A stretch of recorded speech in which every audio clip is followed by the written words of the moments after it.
প্রিয় দর্শক, সবাইকে প্রীতি ও শুভেচ্ছা জানিয়ে শুরু করছে আমাদের সাপ্তাহিক আয়োজন ইসলামী ব্যাংক নিবেদিত স্মার্ট ব্যাংকিং অনুষ্ঠানে। সঙ্গে আছে ডক্টর তৌহিদুল হক।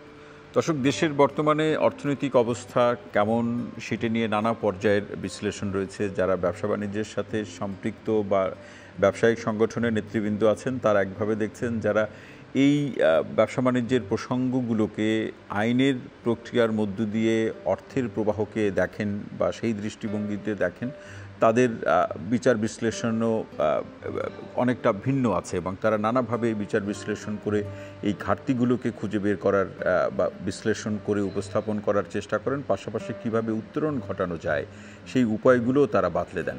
পাশাপাশি এই প্রসঙ্গ যে অর্থনৈতিক যে প্রবাহ রয়েছে তার উত্তরণ বিশ্লেষণের প্রসঙ্গ ধরে ব্যাংকগুলো কী ভূমিকা রাখতে পারে, বিনিয়োগের সম্ভাবনা কিভাবে তৈরি হতে পারে, স্থানীয় শিল্পের যে বিকাশ এবং মানুষকে ব্যবসা বাণিজ্যমুখী করার যে উপকরণগুলো বা কী ধরনের পরিবেশ তৈরি হলে সেটি অর্থের অনুকূল পরিস্থিতি তৈরি করবে একটি দেশে, সেই প্রসঙ্গগুলো আজকের আলোচনায় আমরা করতে চাই। এবং তারই প্রেক্ষাপটে আজকের আলোচনার শিরোনাম অর্থনৈতিক প্রবাহ ও উত্তরণ বিশ্লেষণ। এ বিষয়ে আলোচনা করার জন্য একজন সম্মানিত আলোচক, যিনি দীর্ঘদিন ধরে এই প্রসঙ্গগুলো নিয়ে কাজ করছেন, নানাভাবে বিচার বিশ্লেষণ করে অর্থনৈতিক যে প্রক্রিয়ার উত্তরণের যে প্রসঙ্গ, শক্তিশালীকরণ এবং অর্থের প্রবাহের সাথে আইনের প্রসঙ্গগুলো যে সম্পৃক্ত, সেই প্রসঙ্গগুলোকেও একটি শক্তিশালী অবস্থানে কিংবা একটি সুবিন্যস্ত অবস্থায় নিয়ে আসার জন্য নানাভাবে লেখনীর মধ্যে দিয়ে, কথা বলার মধ্যে দিয়ে যিনি কাজ করছেন, এরকম একজন সম্মানিত আলোচককে আজকে আমরা আমন্ত্রণ জানিয়েছি। আসুন আলোচনা শুরু করার আগে তার সাথে পরিচয় করে দিই। আমাদের সঙ্গে আছেন বাংলা কেমিক্যালের সম্মানিত সিইও এবং লিগ্যাল ইকোনমিস্ট MS সিদ্দিকী। আপনাকে অনুষ্ঠানে স্বাগত জানাচ্ছি। আমরা এখান থেকে আলোচনাটা শুরু করতে চাই MS সিদ্দিকী। সেটা হচ্ছে যে বর্তমান যে অর্থনৈতিক অবস্থা দেখছেন, এই অবস্থাকে নানাজন নানাভাবে বিচার বিশ্লেষণ করেন। আপনার বিশ্লেষণে এই অবস্থাকে আপনি কিভাবে দেখেন? টোটাল অর্থনৈতিক, রাজনৈতিক এবং সামাজিক অবস্থান বিবেচনা করলে হতাশার কথা আসে প্রথমে, কিন্তু তারপরে আপনি ডিপলি যদি দেখেন আসলে যতটা খারাপ অ্যাপারেন্টলি মনে হয় আমার কাছে ব্যক্তিগতভাবে ততটুকু খারাপ মনে হয় না। কিন্তু কতগুলি ইন্ডিকেটর কিন্তু আমাকে খুব আকৃষ্ট করে। মুদ্রাস্ফীতি 12% ছিল, সেটা 9%-এর নিচে নেমে এসে, এটা খুব সুখবর। তারপরে সিঙ্গেল ডিজিটে চলে আসা মানে তো সেটা আসার খবর। এর সাথে সাথে আমরা গত 2-3 দিন ধরে দেখছেন যে ডলারকে, ফরেন কারেন্সিকে কনভার্টেবল করে দেওয়ার পরে সবাই ভেবেছিল যে 125 টাকার ডলার 150 টাকা হয়ে যাবে। গত এক সপ্তাহে আপনি দেখছেন যে 3 টাকা, 4 টাকা, 4.5 টাকা পর্যন্ত ডলারের দাম কমে গেছে। এইটাকে, দামটাকে ধরে রাখার জন্য বেশ কিছু ডলার বাংলাদেশ ব্যাংক কিনেছে, শুধু ডলারের প্রাইসে পতনটাকে ঠেকানোর জন্য। এখন ডলারকে কনভার্টেবল করে দিয়ে আবার এটাকে পতন ঠেকানোর যে চেষ্টা, ব্যাংক মনে করছে যে শার্পলি পড়ে গেলে এটা ক্ষতি করতে পারে, এক্সপোর্টের প্রসেস কমে যেতে পারে, এক্সপার্ট্রিয়েটটা টাকা পাঠানো কমিয়ে দিতে পারে। যদিও এটার একটা সুফল হচ্ছে যে ইনফ্লেশন কমে যাওয়ার সুযোগ আছে এবং আমদানি খরচ কমে যাওয়ার সুযোগ আছে, কিন্তু তারপরেও বাংলাদেশ ব্যাংক চাচ্ছে না সাডেনলি এটা চলে যাক, এবং রিজার্ভ বেড়েই চলেছে, মানে এটা রিমার্কেবল বলার মতো। তারপরে ব্যাংকিং সেক্টরে যে অরাজকতা ছিল সেটা বন্ধ হয়ে স্টেবিলিটির দিকে গেছে। অনেকগুলো ব্যাংক আবার ঘুরে দাঁড়ানোর চেষ্টা করছে। আমদানি কমে গেছে, এটা সুখবর নয়, দুঃসংবাদী। রপ্তানি একটু বেড়েছে। আচ্ছা, আমদানি কমে যাওয়ার ব্যাপারে আলোচনা হচ্ছে যে ক্যাপিটাল মেশিনারি আসছে না, সেই জন্য ইন্ডাস্ট্রিতে প্রোডাকশন কম, র মেটেরিয়ালস কম আসছে, সেই জন্য আমদানি কম। মানে এই জায়গাতে MS সিদ্দিকী, এই প্রসঙ্গটি একটু যেহেতু আপনি আলোচনায় উল্লেখ করলেন যে অনেক ব্যবসায়ী সংগঠনের যারা নেতৃবৃন্দ আছেন তারা বলছেন যে ক্রমান্বয়ে তাদের অনেক কারখানা বন্ধ হয়ে গিয়েছে। এটি কি আসলে শুধু এই বাইরে থেকে মেটেরিয়ালস আনার প্রসঙ্গ, বর্তমান রাজনৈতিক বাস্তবতাই আসলে এটা কি দায়ী, নাকি এই ব্যবসায়ীরা নেতৃত্ব দিয়ে তার বাজার অনুসন্ধান করা, তার যে গুডস বা সেবা রয়েছে সেটাকে বিক্রি করার নতুন ক্ষেত্র বা কৌশলগুলো নির্ধারণ করার ক্ষেত্রেও অনেকে মনে করেন যে এই নেতৃবৃন্দ যথাযথ নেতৃত্ব দিতে পারছেন না বলে এই অবস্থা তৈরি হচ্ছে? এর মধ্যে আপনার কাছে কোন যুক্তিগুলো অধিকতর যৌক্তিক মনে হয়? বিজনেসম্যানরা কিন্তু নতুন বাজার খোঁজা, এটা আপনি হয়তো বহির্বিশ্বের বাজারের কথা ইঙ্গিত করছেন, সেইটা একটা জড়তা আছে, আর অন্য কতগুলো ফ্যাক্টর এখানে জড়িত। আমি বাংলাদেশের অন্য মার্কেটে যাওয়া বা প্রোডাক্ট ডাইভার্সিফিকেশনের কথাও বলবো, এগুলোর ব্যাপারে ইন্টারনাল রুলস রেগুলেশন সরকারের পলিসিও কিন্তু অনেকটুকু এটার জন্য রেসপন্সিবল। আসলে তেমন কোনো পরিবর্তন হয় নাই। যেমন ধরেন প্রায় এই কথাটা বলতে হয় যে আমরা গার্মেন্টসের বাইরে এক্সপোর্ট প্রোডাক্ট নিতে পারছি না, কিন্তু গার্মেন্টস এক্সপোর্টের জন্য বন্ড লাইসেন্স দেওয়া হয়, কিন্তু অন্য কোনো প্রোডাক্টের জন্য তো দেওয়া হচ্ছে না। তো ডাইভার্সিফিকেশনটা হবে কি করে? তারপর এদিকে ট্যারিফ এত হাই, কাস্টমস ডিউটি এত বেশি হাই যে ডিউটি পেইড জিনিস র মেটেরিয়ালস দিয়ে প্রোডাক্ট তৈরি করে আবার এক্সপোর্ট করলে বা আন্তর্জাতিক বাজারে কোনো কম্পিটিটিভ হওয়া যায় না। সুতরাং জিরো ট্যারিফে যেতে হবে। সে ধরনের চিন্তার প্রতিফলন তো হচ্ছে না। শুধু তোমরা ডাইভার্সিফাই করো, তোমরা এটার জন্য দায়ী বললে তো চলবে না। মানে এই প্রসঙ্গে সরকারের পক্ষ থেকে যে অ্যাডভোকেসির যে ভূমিকা, আমরা মার্কিন যুক্তরাষ্ট্রের থেকে যে ট্যারিফের যে প্রসঙ্গ অথবা মানে শুল্কের যে 35% শুল্কের আরোপ করার যে প্রসঙ্গটি রয়েছে, সরকারের পর্যায় থেকে আলোচনা হচ্ছে, কিন্তু এখন পর্যন্ত সেরকম কোনো সিদ্ধান্ত বা পরিবর্তন হয়েছে এমনটি আমরা এখন পর্যন্ত আমরা জানছি না, বা আমরা এখনো সেই পরিস্থিতির কথা জানি না, বা এরকম শুনেও নি যে কোনো পরিবর্তন হয়েছে। এই জায়গাতে আমাদের অর্থনৈতিক প্রবাহের ক্ষেত্রে কিংবা রপ্তানির প্রসঙ্গতে কি ধরনের পরিবর্তন বা ঝুঁকি তৈরি হতে পারে, এই প্রশ্ন দুটি আমি আপনার কাছে রেখে গেলাম। বিরতি থেকে ফিরে এসে শুনব। প্রিয় দর্শক, আপনারা দেখছেন ইসলাম ব্যাংক নিবেদিত স্মার্ট ব্যাংকিং অনুষ্ঠান। নিচ্ছি ছোট্ট বিরতি, সঙ্গী থাকুন।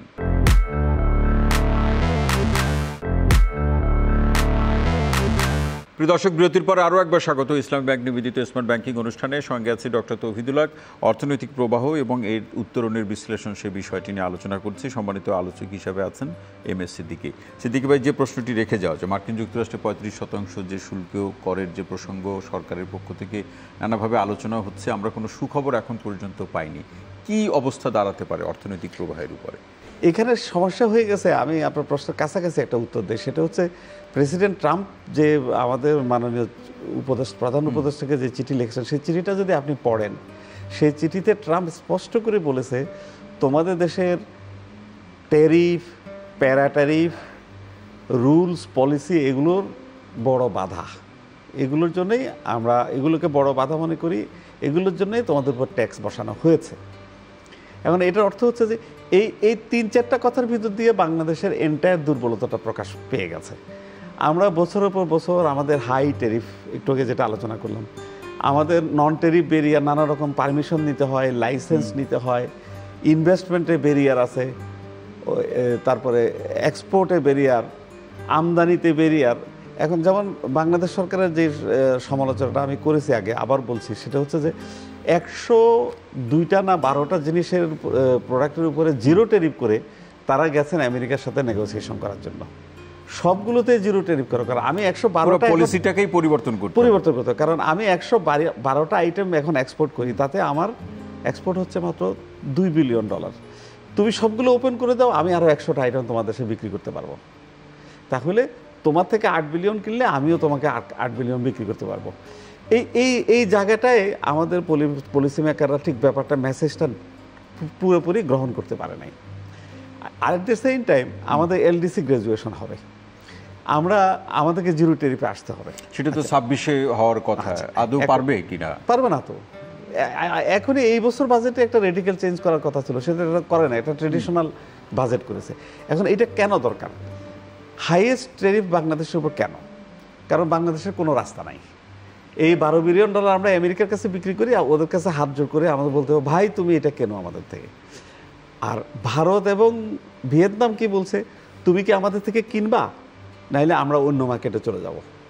কারণ ওদের ভিয়েতনামের 20টা ফ্রি ট্রেড এগ্রিমেন্ট আছে, তার ভিতরে 12টা অপারেটিভ, 12টা মার্কেটে, 12টার সাথে আরও ওরা তো কতগুলি ট্রেড ব্লকে জড়িত, প্রায় 30-40টা মার্কেটে ওরা ইজিলি অ্যাক্সেস নিতে পারে।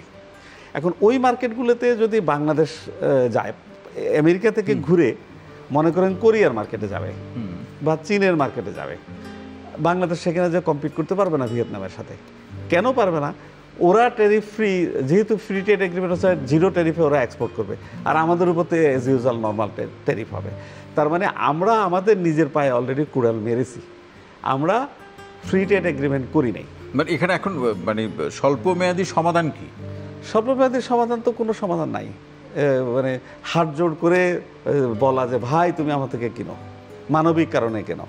গতকালের পত্রিকায় দেখলাম বাংলাদেশের একটা সিরামিক ইন্ডাস্ট্রি আমেরিকান একটা কোম্পানির সাথে জয়েন্ট ভেঞ্চার করেছে, এটা এখানে ইনভেস্টমেন্ট করেছে। ওরা তো ইনভেস্টমেন্ট উইথড্র করে নিয়ে যাবে, কারণ বাংলাদেশ থেকে টাইলস যদি এখন আমেরিকায় বিক্রি করতে হয়, ওই যে 35% এক্সট্রা আরও দিতে হবে, ফিজিবল হবে না। তো সে এখানে ইনভেস্টমেন্ট করাটা তার বৃথা। সে তো এখন এই ইনভেস্টমেন্টটা তুলে ভিয়েতনামে নিয়ে যাবে বা লাওসে নিয়ে যাবে বা আফ্রিকাতে নিয়ে যাবে, তার অন্য যেখানে সুবিধা পাবে সে সেখানে চলে যাবে, যেখানে জিরো ট্যারিফে আমেরিকাতে বাইব্যাক করে নিয়ে যেতে পারে। স্থানীয় বিনিয়োগটা কেমন ঝুঁকির মধ্যে পড়তে পারে? বাংলাদেশের অর্থনীতির তুলনায় একটা শক্তিশালী লোকাল মার্কেট আছে। এরপরে আমরা তো এক্সপোর্ট মার্কেটটা, আমরা তো ফ্রি ইকোনমি। মার্কেট ইকোনমি মানে হচ্ছে মার্কেটটা শুধু নিজের দেশে না, মার্কেটটা সারা পৃথিবী, সারা বিশ্বে। হ্যাঁ, তো আমরা সারা বিশ্বের মার্কেটটাকে তো ক্লোজ করে ফেলছি নিজে নিজে। হ্যাঁ, তা আমরা তো সেখানে যেতে পারবো না, আমাদের সুযোগটা ক্লোজড হয়ে যাচ্ছে, আমাদের অপরচুনিটি কমে যাচ্ছে। তো আমরা তাহলে নিজের মার্কেটের কথা ভাববো, তো শুধু নিজের মার্কেটের কথা ভেবে আমরা তো ইন্ডাস্ট্রি করতে পারবো না। সুতরাং আমাদেরকে সব কিছু মিলিয়ে ঘুরে ফিরে আবার ওই কথা, ট্রাম্পের ওই কথা, টেরিফ নন টেরিফ পলিসি, এগুলোকে আমাদেরকে পরিবর্তন করে মার্কেটটাকে রিডিফাইন করতেই হবে, করে মার্কেটটাকে ওপেন করতে হবে। আমি যখন আমার মার্কেট ওপেন করব, আমার সাথে সাথে আমার পার্টনাররা কোরিয়া, জাপান, ইউরোপ, ওরা মার্কেটটাকে আমাদের জন্য ওপেন করবে। যখন ওপেন করবে তখন আমরা আমাদের এক্সপোর্টটা করতে পারবো। এটা একদম কোনো বড় অর্থনীতিবিদ হওয়ার দরকার নেই, আমার মতো একটা অশিক্ষিত লোক ওইটা বুঝে। এটাই একটা সাধারণ কথা। মানে এই জায়গাতে যেহেতু সিদ্দিকী ভাই বলছিলেন যে এখানে আমাদের একটা পলিসিটাকে রিডিফাইন করা বলি, রিফ্রেমিং করা বলি, যেভাবেই বলি সেটা করা ছাড়া বিকল্প নাই, এটা আপনি বলছেন। এবং এই সূত্র ধরে ধরুন ব্যাংকগুলোর যে ভূমিকা, এসএমইর প্রসঙ্গগুলো অনেকটা মুখ থুবড়ে পড়ছে, অনেকে নিরুৎসাহিত হয়ে পড়ছেন, কর্মসংস্থান হারিয়ে ফেলছেন, অনেকেই কর্ম হারিয়ে ফেলছেন। এই প্রসঙ্গগুলো থেকে উত্তরণের জন্য একটা দীর্ঘমেয়াদী পরিকল্পনা তো গ্রহণ করতেই হবে, সেটা যারাই সরকারে থাকুক, রাজনৈতিক দলের সরকার বা অরাজনৈতিক দলের সরকার, কিংবা এর সাথে স্বল্পমেয়াদী মানুষ তো আসলে একটু আমাদের দেশের অর্থনীতি, মানুষের আর্থিক যে ক্যাপাসিটি বা সক্ষমতার জায়গা যদি চিন্তা করেন, মানুষ কিছু স্বল্পমেয়াদী ভূমিকাও প্রত্যাশা করে, যার মধ্যে দেশে টিকে থাকতে পারবে, ঘুরে দাঁড়াতে পারবে। এই প্রসঙ্গগুলো আপনার কাছে প্রশ্ন আকারে রেখে গেলাম। বিরতি থেকে ফিরে এসে শুনবো যে কীভাবে আমরা দীর্ঘমেয়াদী এবং স্বল্পমেয়াদী পরিকল্পনা গ্রহণ করতে পারি। প্রিয় দর্শক, আপনারা দেখছেন ইসলামী ব্যাংক নিবেদিত স্মার্ট ব্যাংকিং অনুষ্ঠান। নিচ্ছি আরও একটি বিরতি, সঙ্গেই থাকুন।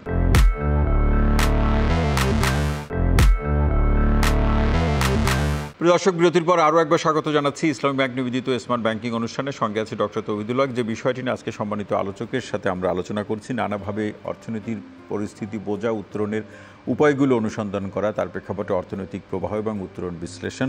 এমএস সিদ্দিকী ভাই যে প্রশ্নটি আপনার কাছে রেখে যাওয়া, আসলে দীর্ঘমেয়াদী কী পরিকল্পনা গ্রহণ করা যায় যাতে একটি টেকসইত্ব নিশ্চিত করা যায়, পাশাপাশি টিকে থাকার জন্য স্বল্পমেয়াদী কী উদ্যোগগুলো সরকার বা অর্থনৈতিক বা আর্থিক প্রতিষ্ঠানগুলো গ্রহণ করতে পারে? হ্যাঁ, আপনি এসএমইর কথাও বলেছেন, ব্যাংকিং সিস্টেমের কথা বলেছেন। আসলে আমরা যখন এসএমই নিয়ে কথা বলি তখন এসএমইর ফাইন্যান্স নিয়ে বেশি কথা বলি, কিন্তু আমি তার সাথে সাথে একটা কথা বলতে চাই, সেটা হচ্ছে এসএমইর শুধু ফাইন্যান্সটাই বড় প্রবলেম নয়, তার র মেটেরিয়ালসের একটা সমস্যা আছে। সে নিজে ইম্পোর্ট করতে পারে না, ওপেন মার্কেট থেকে র মেটেরিয়ালস কিনতে হয়। তার মার্কেটিংয়ের একটা প্রবলেম আছে, লোকাল মার্কেটে তো বটেই, এক্সপোর্ট মার্কেটে আরও কঠিন তার জন্য। সুতরাং মার্কেটিং সেলসে তাকে সাপোর্ট করার দরকার আছে, যে সাপোর্টটা বাংলাদেশে জিরো। ইন্ডাস্ট্রি করলে তাকে অ্যাডভান্স ইনকাম ট্যাক্স দিতে হবে 5%, ট্রেডাররা ইম্পোর্ট করলে দিতে হবে 7.5%। আচ্ছা, এখন এই ট্রেডাররা এই র মেটেরিয়ালসটা এনে কী করে? এসএমইগুলোকে সাপ্লাই দেয়। এখন এসএমইগুলোকে সাপ্লাই, তার মানে কি, ওনারা যে ট্যাক্সটা বাড়ালেন সেটা আলটিমেটলি চলে গেল এসএমইগুলোর উপরে। ওনাদের ধারণা ট্রেডিংটা খুব খারাপ, ট্রেড শুনলেই ভাবে যে এটা খুব খারাপ কাজ। ইনভেস্টমেন্ট, ম্যানুফ্যাকচারিং বললে বলা যাচ্ছে এটা মন্দের ভালো, টোটাল ব্যবসাকেই খারাপ মনে করে এই দেশের মানুষ। ম্যানুফ্যাকচারিং হলে আচ্ছা ঠিক আছে, তুমি শিল্পপতি, ট্রেডিং তুমি ট্রেডার। হ্যাঁ, এটা হচ্ছে মানে আমাদের নিজেরা যে কত হীনমনতায় ভুগি এবং তাদের স্বল্প বুদ্ধির কথা।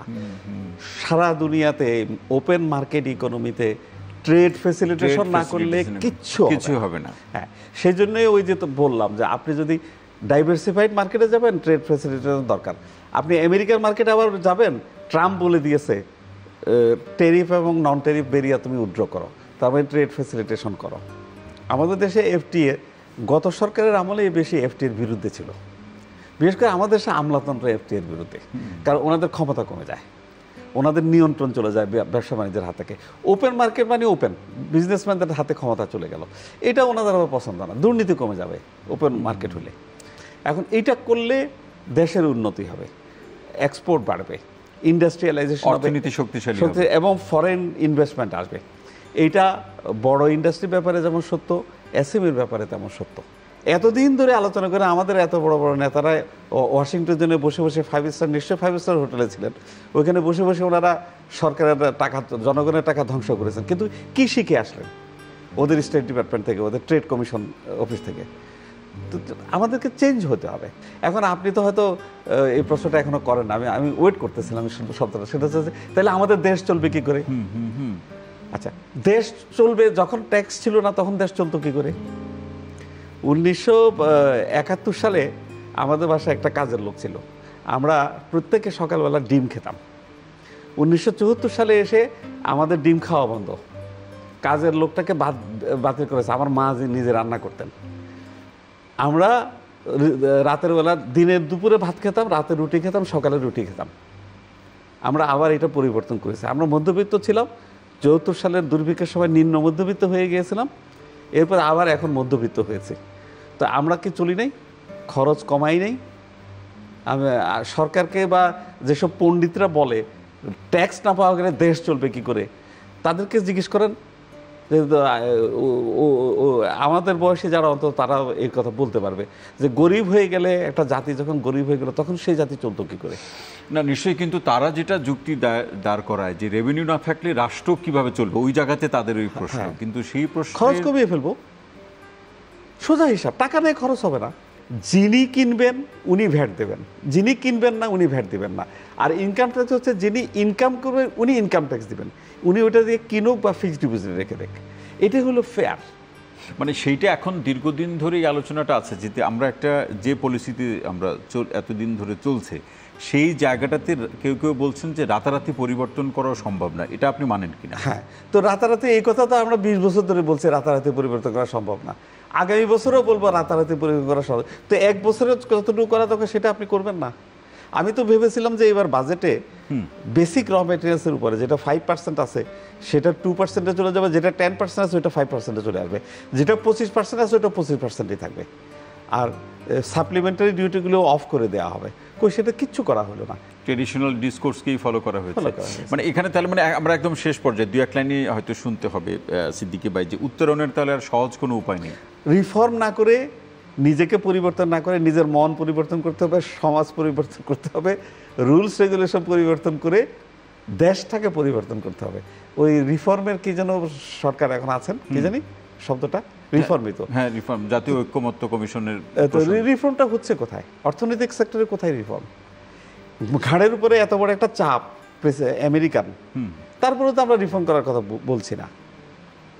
আমরা একটু সাধারণ মানুষের উদ্দেশ্যে একটু শুনতে চাই, যারা আসলে এই সময়, এই কঠিন সময়, অর্থনীতির কঠিন সময় কিংবা পরিবর্তিত পরিস্থিতিতে কর্মহীন হয়ে পড়েছে অথবা তার আয় কমে গিয়েছে, সেই সমস্ত মানুষের জন্য কিছু ভরসার কথা শুনতে চাই। কি উপায় এদের কর্মের ব্যবস্থা কিংবা টিকে থাকার জন্য অর্থনৈতিক যে নিশ্চয়তাটুকু নিশ্চিত করা যাবে? কি করে যাবে? আমাদের ইকোনমিক অ্যাক্টিভিটিস না বাড়ানোর কোনো বিকল্প তো আমি দেখছি না। এখানে জনসাধারণের করণীয় কিছু নাই, পলিসি মেকাররাই এটা করবে। এবং জনগণ আসলে যেটা করতে পারে, রাস্তায় নেমে আন্দোলন করতে পারে যে আমাদের, তোমরা কি করে করবা জানি না, আমেরিকার মার্কেট ঠিক করো, তোমরা কি করবা জানি না, এফডিআই কীভাবে আসতে হয়, ওরা যেসব কথা বলে ওগুলো শোনো, দুর্নীতি বন্ধ করো, এগুলো করো। আইন কানুন বা নিয়ম কানুনের পরিবর্তন করেই আসলে ভালোর দিকে যেতে হবে, ভালোর দিকে যেতে হবে। এটাই সমাধান বা উত্তরণের উপায়, এটাই একমাত্র। জি, এম এস সিদ্দিকী, আপনাকে অসংখ্য ধন্যবাদ চমৎকার বিশ্লেষণ এবং আজকের আলোচনায় সময় দেওয়ার জন্য। প্রিয় দর্শক, ইসলামী ব্যাংক নিবেদিত স্মার্ট ব্যাংকিং অনুষ্ঠানটি আজকে এখানেই শেষ করছি। আগামী সপ্তাহে একই সময় দেখা হবে। সেই পর্যন্ত সবাই ভালো থাকুন, সুস্থ থাকুন, নিরাপদে থাকুন। সঙ্গে থাকার জন্য অসংখ্য ধন্যবাদ।